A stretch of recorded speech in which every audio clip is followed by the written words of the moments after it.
Menurut Anda semuanya sesuai nggak sih aku laku itu dengan SOP atau dengan aturan yang diterapkan oleh OJK selama ini gitu loh. Mungkin ada 3 larangan yang disampaikan OJK, jangan lagi menggunakan ancaman, jangan sampai mempermalukan, jangan berikan tekanan fisik maupun verbal.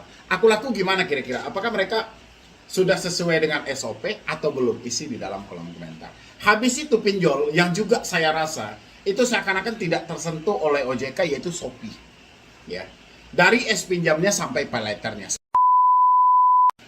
Oke, terima kasih buat teman-teman semuanya yang sudah mau mensupport dan mendukung channel ini. Mungkin dari awal Anda ya mensupport, mendukung sampai channel ini sudah mencapai 600.000 subscriber berkat dari dukungan supportan dari teman-teman semuanya. Oke, kali ini saya cukup menarik juga dan cukup penasaran juga, entah bagaimana juga tanggapan dari teman-teman semuanya tentang 10 aplikasi yang mau saya bahas ini ya.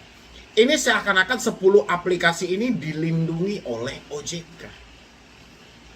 Ya. Entah kenapa sejauh ini atau sampai detik ini pinjol-pinjol ini masih tetap merasa aman. Walaupun kemarin-kemarin sempat ada teguran kepada pihak aku laku, tapi rasa saya teguran itu juga tidak berlanjut lagi sampai detik ini. Padahal dari pinjol-pinjol ini selalu saja menyimpang dari praktek yang terjadi di lapangan.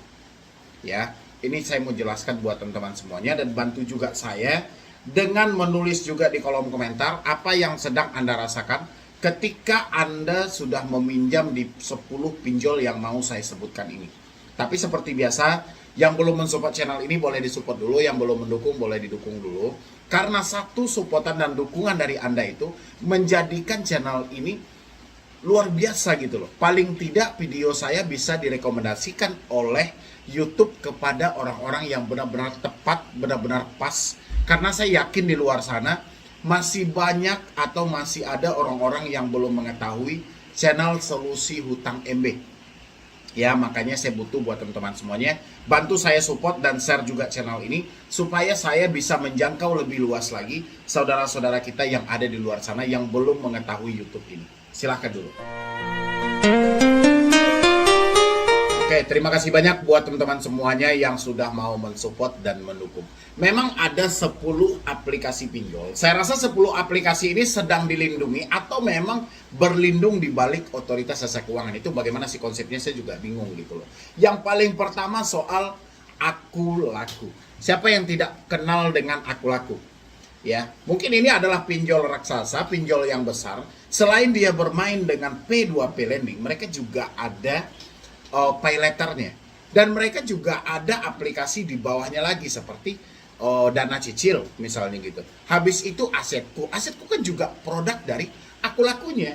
Dan bagaimana selama ini dari teman-teman semuanya cara penagihan mereka? Menurut Anda semuanya sesuai nggak sih aku laku itu dengan SOP atau dengan aturan yang diterapkan oleh OJK selama ini gitu loh. Mungkin ada 3 larangan yang disampaikan OJK, jangan lagi menggunakan ancaman, jangan sampai mempermalukan, jangan berikan tekanan fisik maupun verbal. Aku laku gimana kira-kira? Apakah mereka sudah sesuai dengan SOP atau belum? Isi di dalam kolom komentar.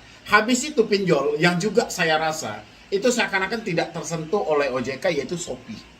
Ya, dari es pinjamnya sampai pay letternya. Seperti apa cara penagihan mereka? Ya, mungkin nggak perlu saya ucapkan sama teman-teman semuanya. Mulai dari tekanan nuansa hukum sampai mau didatangi ke rumah dengan polisi, itu selalu bergulir dari es pinjam. Ya, menurut Anda itu sesuai nggak sih dengan aturan yang berlaku dari OJK? Apakah memang itu yang diajarkan oleh OJK? Ya, kita silahkan melakukan penagihan dengan ancaman, dengan melakukan penekanan. Ya, isi di kolom komentar. Habis itu kredivo.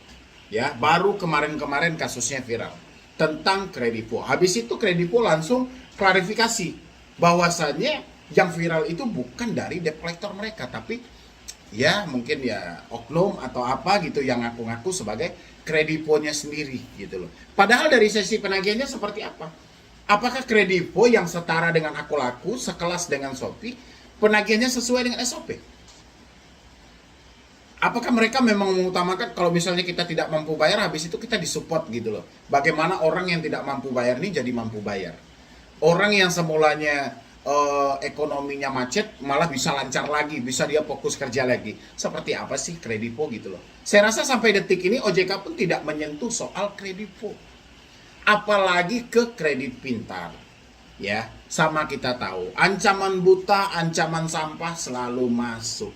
Dengan 2/1 yang sesuai dengan SOP, mereka sebutkan nama aplikasi, yang satu tidak. Tapi si para debitur tahu bahwa ini dilakukan oleh kredit pintar.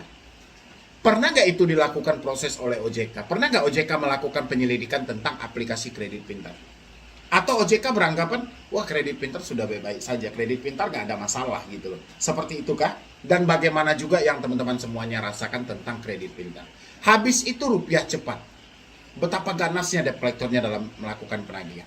Mulai dari mensomasi, mengancam, menekan, sampai rencana mau datang ke rumah, mau mengunjungi, semua lengkap dari rupiah cepat. Terus apa yang bisa dilakukan OJK? Pernah nggak OJK memanggil pihak dari rupiah cepat dan melakukan revisi tentang semua ini?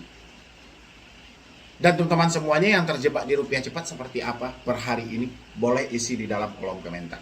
Habis itu Julo, Samir, Pinplus, pinjam duit, EasyCash, dan ada pundi.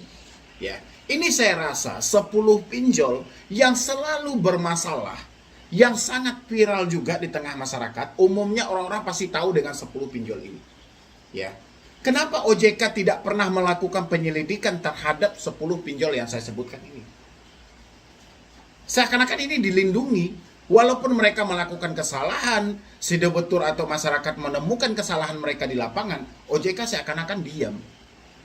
OJK seakan-akan tidak peduli dengan hal itu. OJK beranggapan, wah mana ada, mana mungkin gitu loh. Sementara pinjol kami taat aturan kok, patuh kepada POJK semuanya. Seakan-akan OJK seperti itu. Padahal praktik di lapangan selalu menyimpang. Nggak ada yang sesuai dengan prosedur satupun. Ancaman, tekanan, mempermalukan, menakut-nakuti selalu ada dalam sesi penagihan. Kenapa OJK tidak membereskannya? Itu yang saya penasaran. Ada apa dengan 10 aplikasi ini? Kenapa begitu tidak tersentuh sama sekali oleh OJK?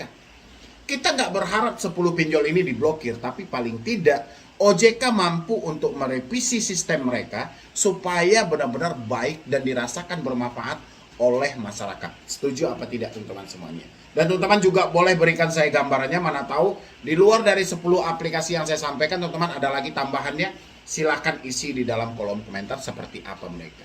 Yang jadi pertanyaan saya, kenapa aplikasi ini seakan-akan dilindungi? Ada apa dengan 10 aplikasi ini?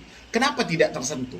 Padahal mungkin angka peminjamnya di tiap-tiap aplikasi ini mungkin jumlahnya ratusan ribu masyarakat sampai jutaan kalau saya rasa. Bahkan sekelas Akulaku, Shopee, dan Kredivo, mereka mempunyai limit pay letternya. Mereka sudah beredar di mana-mana. Ada juga mereka yang menawarkan beli sekarang bayar nanti. Sudah besar. Ukurannya 3 aplikasi ini menjadi contoh untuk P2P lending yang lainnya. Tapi enggak. Semuanya berkonsep sama. Versi penagihannya pun seakan-akan tidak jauh beda dengan versi ilegal. Hanya saja ketika mereka melakukan pengancaman yang sedikit keras, yang ukurannya menyimpang dari SOP yang ada, mereka tidak pernah menyebutkan nama aplikasi. Karena dia tahu kalau disebutkan nama aplikasi, masyarakat akan melaporkan ke OJK. Kalau OJK tidak menanggapi, masyarakat akan memviralkan. Ini yang sedang mereka batasi. Dan saya harap juga buat teman-teman semuanya, yang terjebak di 10 aplikasi ini, saya tahu ini adalah aplikasi besar, aplikasi yang sangat familiar, yang sangat viral, teman-teman temukan semuanya. Tolong jangan sampai gara-gara Anda tahu, wah pinjol ini akan datang DC-nya ke rumah, akan datang DC-nya ke rumah setelah saya gagal. Jangan sampai terjadi gali lubang tutup lubang. Tidak semua debt collector-nya akan berkunjung ke tempat Anda. Dan tidak juga semua daerah di Indonesia ini akan dikunjungi. Mungkin akan ada beberapa aplikasi dan daerah-daerah tertentu yang akan mendatangkan DC tapi bukan menyeluruh. Dan jangan Anda jadikan patokan ketika telat bayar, ketika tidak mampu bayar, si DC akan berkunjung ke tempat Anda semuanya. Tidak. Ya. Dan jangan sampai juga pemikiran-pemikiran sesat seperti itu mengarahkan Anda kepada gali lubang, tutup lubang. Ingat, saya nggak peduli mau ini pinjol besar, mau itu pinjol raksasa. Kalau Anda tidak mampu bayar, stop gali lubang, tutup lubang. Lebih baik Anda gagal bayar selamanya atau stop bayar selamanya.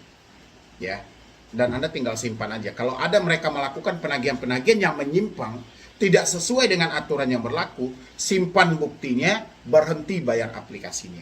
Ya, itu buat teman-teman semuanya. Dan kita menunggu juga jawaban. Apa sih jawaban? Dan teman-teman juga boleh memberikan pendapat. Kenapa seakan-akan 10 aplikasi ini, saya rasa kayak dilindungi gitu loh. Ya, atau kayak tidak tersentuh sama sekali oleh otoritas jasa keuangan. Silakan teman-teman semuanya jawab dan berikan saya masukan di dalam kolom komentar ya. Jadi sekian dulu dari saya, Mendy Brownie. Wassalam.